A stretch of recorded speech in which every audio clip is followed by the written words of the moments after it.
Next topic है हमारा excitation table. Excitation table means changes of state from present state to the next state. जो भी उसके अंदर चेंजेस आकर होते हैं हमें वो टेबल के थ्रू रिप्रेजेंट करने हैं।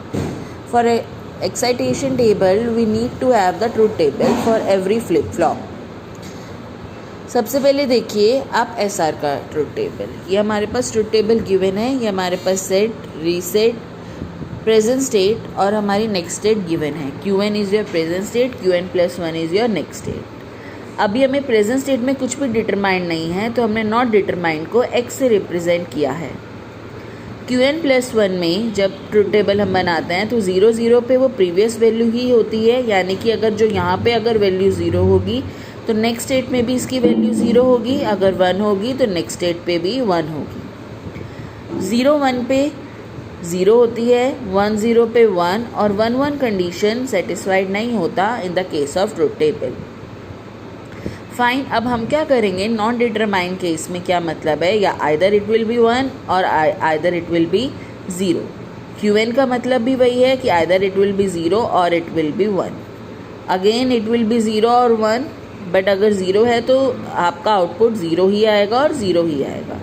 यहाँ पे नॉन डिटरमाइंड है तो 0 और 1, बट यहाँ पे 1 है आउटपुट तो आपका 1 ही दोनों केस में आएगा। 0 1 में नॉट पॉसिबल है तो ये वाला केस हम कंसिडर नहीं करेंगे। अब एक्साइटेशन टेबल को देखिए, हमने Qn, अब हमारे चेंजेस अगर हो गए हैं Qn और Qn+1 में हमारे पास 4 कंडीशन है, 0 0 0 1 1 0 एंड 1 1। अब पहला कंडीशन हम निकालते हैं 0 S और R की 0 0 के थ्रू। पहली कंडीशन हमारी 0 0। अब हम अपना ट्रूथ टेबल देखेंगे और इसमें देखेंगे कहाँ कहाँ केस में हमारे पास 0 0 बन रहा है। पहला देखिए ये रहा 0 0 और दूसरा ये रहा। तो हमारे पास कौन कौन से में है 0 0, या तो 0 0 में है या फिर 0 1 में है। तो this will be your S, this will be your R। S is same in both the cases, तो S will be 0 and R is different in both the cases, तो R will be 5. Got it? Next देखिए 0 1। अब हम इस table में देखेंगे हमारा 0 1 कहाँ पे फॉर्म हो रहा है। फर्स्ट कंडीशन में नहीं है, सेकंड में नहीं है, थर्ड में है। 0 1 है तो यहाँ पे हमारे पास क्या है 1 0, तो यहाँ पे क्या आ जाएगा 1 एंड 0। नेक्स्ट है 1 0। अब हम अपने टेबल में देखेंगे 1 0 कहाँ कहाँ पे है। एक तो है 0 1 में, ये देखिए, और कहीं पे भी नहीं है तो यहाँ पे क्या हो जाएगा 0 1। लास्ट है 1 1। 1 1 हमारा है फर्स्ट कंडीशन पे 0 0 पे, तो हम लोग लिख देंगे 0 0 और नेक्स्ट 1 है हमारे 1 0 पे, तो this will be your S, this will be your R। अब हमारा S डिफरेंट है, पहले में 0 है और इसमें 1 है, तो इट विल बी 5 और R हमारे दोनों में सेम है तो it will be same as 0।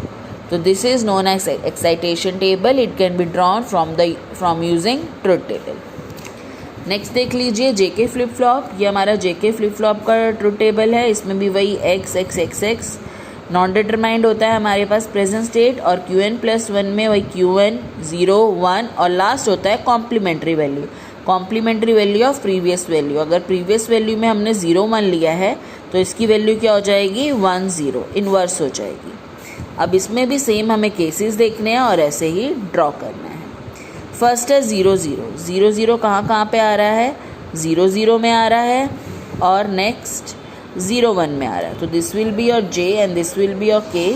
J is same in both the cases, so it will come as 0 and K is different in both the cases, so it will come as 5। Next is 0 1। अब हम 0 1 देखेंगे कहाँ पे आ रहा है, third condition पे आ रहा है 1 0 पे और लास्ट कंडीशन पे आ रहा है 1 1 पे, तो this is J and this will be your K. J is same in both the cases and K is different, means J will be 1 and K will be 5। Third is 1 0। 1 0 आ रहा है आपका 0 1 पे and last 1 1 पे, तो this will be your J, this will be your K। J is different तो this will be 5 and K will be 1। Last है आपका 1 1 0 0 और एक और 1 1 0, तो this will B J, this will B K। This is different in both the cases, so it will termed as 5 and K is same in both the cases, so it will be termed as 0. Now you can draw for D flip flop and T flip flop also. I think it's clear now.